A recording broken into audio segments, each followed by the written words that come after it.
Selamat pagi anak-anak. Pada kesempatan kali ini Ibu akan menjelaskan materi pada bab 6 yang membahas mengenai mengembangkan diri dalam pergaulan melalui sahabat.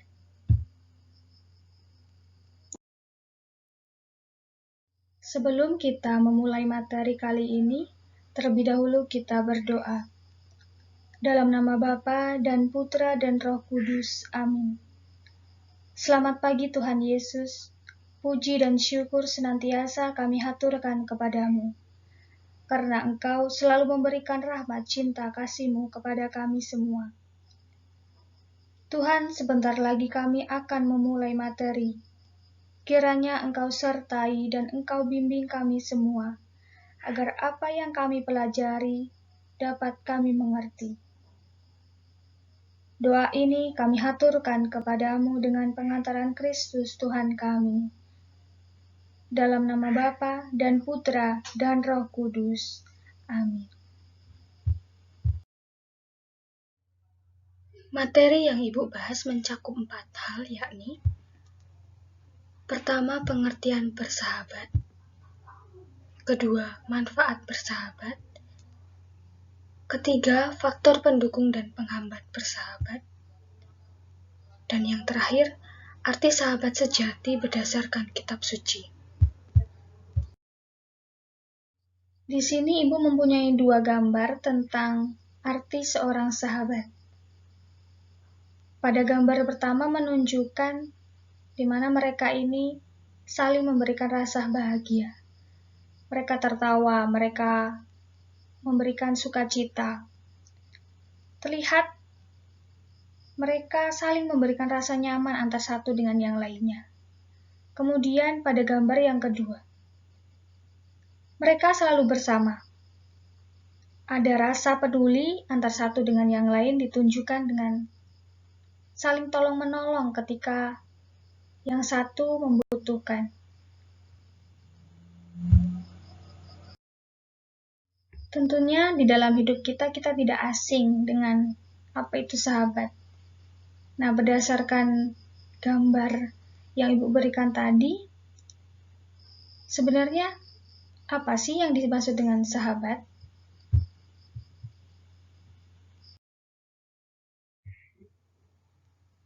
Pengertian sahabat. Sebuah pertemanan merupakan pergaulan biasa antar sesama. Pertemanan yang biasa tersebut jika dilakukan secara lebih intensif akan dapat meningkat dalam relasinya menjadi sebuah persahabatan. Dengan demikian, dapatlah dikatakan bahwa relasi dengan teman tentu saja sangat berbeda dan tidak sedalam relasi kita dengan sahabat. Sahabat adalah teman yang selalu ada untuk mendampingi ketika kita sangat membutuhkan, dan juga memberi penghiburan ketika kita dalam kesusahan. Tidak akan membiarkan kita untuk berbuat salah. Ia hadir untuk memberikan nasihat. Ia juga menunjukkan arah ketika kita tersesat.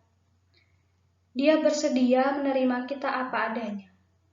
Dan juga, seorang sahabat tidak pernah menuntut melebihi kemampuan diri kita. Dan singkatnya, seorang sahabat adalah seorang yang setia dalam menemani kita. Nah, anak-anak, setelah kita mengetahui tentang pengertian sahabat, apakah manfaat dari sahabat itu? Yang pertama, dapat meningkatkan mood. Suasana hati yang baik setiap hari akan memberikan dampak banyak positif dalam hidup kita. Mulai dari lebih banyak tersenyum, lalu juga menjalani hari-hari dengan tanpa beban, hingga pandangan untuk menjalani hidup akan terasa lebih ringan dan juga lebih baik.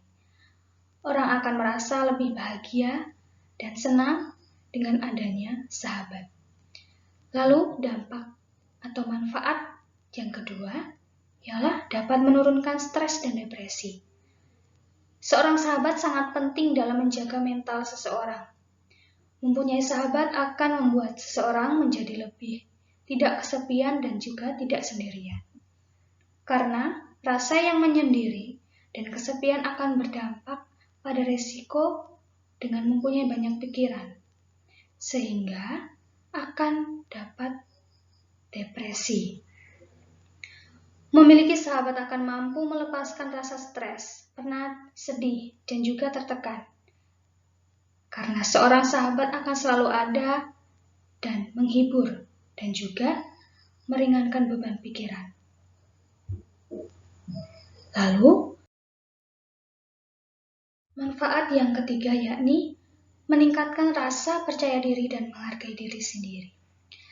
Rasa percaya diri akan meningkat dengan memiliki sahabat, karena sahabat akan senantiasa mendukung dan memberikan motivasi kepada sahabatnya.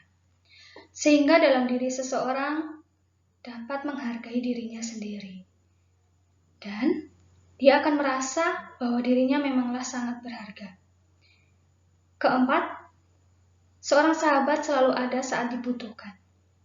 Sekuat-kuatnya manusia menyendiri, manusia pasti akan membutuhkan orang lain. Karena kita ini ialah sifatnya sosial, bukan individual.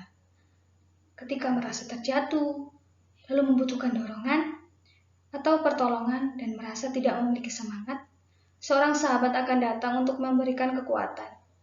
Akan selalu ada untuk tempat berbagi cerita. Meyakinkan sahabatnya bahwa dia pasti bisa. Lalu anak-anak, dalam sebuah persahabatan pasti mempunyai faktor. Nah, di sini faktor yang dapat mendukung untuk bersahabat, yang pertama yakni menghormati perbedaan. Lalu yang kedua, bersikap terbuka atau jujur. Yang ketiga, memikirkan perasaan orang atau teman sebelum berbicara. Yang keempat, tidak memiliki prasangka buruk. Lalu yang kelima, saling mendukung. Faktor yang menjadi penghambat dalam persahabatan antara lain, yang pertama mencaci maki sahabat yang mempunyai kekurangan. Lalu kedua, perkataan yang buruk hingga membuat sakit hati. Ketiga, egois, mencari keuntungan diri sendiri. Keempat, menjelek-jelekan sahabatnya di depan orang lain. Dan yang kelima, dia tidak bisa menjaga rahasia kemudian membocorkannya.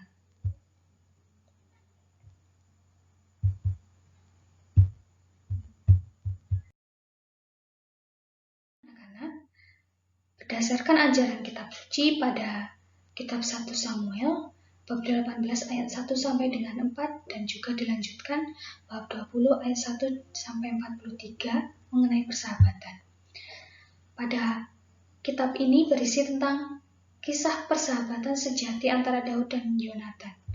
Yonatan adalah putra Raja Saul. Ia bersahabat dengan Daud, tetapi Raja Saul tidak menyukai Daud karena ia iri dengan kemampuan yang dimiliki oleh Daud. Sehingga ia berniat ingin membunuh Daud. Tetapi Yonatan tetap menjalin persahabatan dengan Daud dan juga menyelamatkan dia dari ancaman ayahnya. Kisah tersebut menunjukkan beberapa pandangan iman Kristiani, yakni persahabatan yang mengandaikan kejujuran dan keterbukaan untuk saling membangun. Dan persahabatan perlu didasari kebenaran yang tidak dapat dikalahkan oleh ikatan apapun, baik ikatan darah, ikatan fungsional, maupun ikatan lainnya. Makna yang dapat kita ambil ialah sikap Yonatan patut dipuji. Ia tidak merasa bahwa persahabatannya dengan Daud hancur gara-gara hubungan antar ayahnya dan temannya yang kurang harmonis. Ia memandang bahwa persahabatan tidak dapat dicampur adukan dengan sikap mendukung atau tidak mendukung kepada ayahnya. Yonatan berupaya jujur terhadap Daud, kemudian ia berani mengatakan segala sesuatu agar sahabatnya itu selamat. Padahal Yonatan adalah mahkota yang posisinya dapat digeser oleh Daud. Itu semua dilakukan Yonatan tanpa pamrih. Persahabatan sejati adalah persahabatan yang sungguh-sungguh berorientasi pada yang dikasihinya. Orientasi ini memampukan diri untuk berbuat tanpa pamrih. Berani meninggalkan diri sendiri demi sahabat yang tidak hanya bersama kala suka, melainkan tetap hadir terutama saat duka menimpa. Bahkan bila perlu dia berani berkorban segalanya demi sahabatnya. Itulah anak-anak materi yang dapat Ibu sampaikan. Sebelum kita mengakhiri materi ini, marilah kita berdoa terlebih dahulu. Dalam nama Bapa dan Putra dan Roh Kudus, amin. Tuhan Yesus Kristus, terima kasih atas penyertaan-Mu selama materi tadi. Semoga apa yang telah dipelajari akan selalu berguna bagi hidup kami. Demi Kristus Tuhan kami, amin. Dalam nama Bapa dan Putra dan Roh Kudus.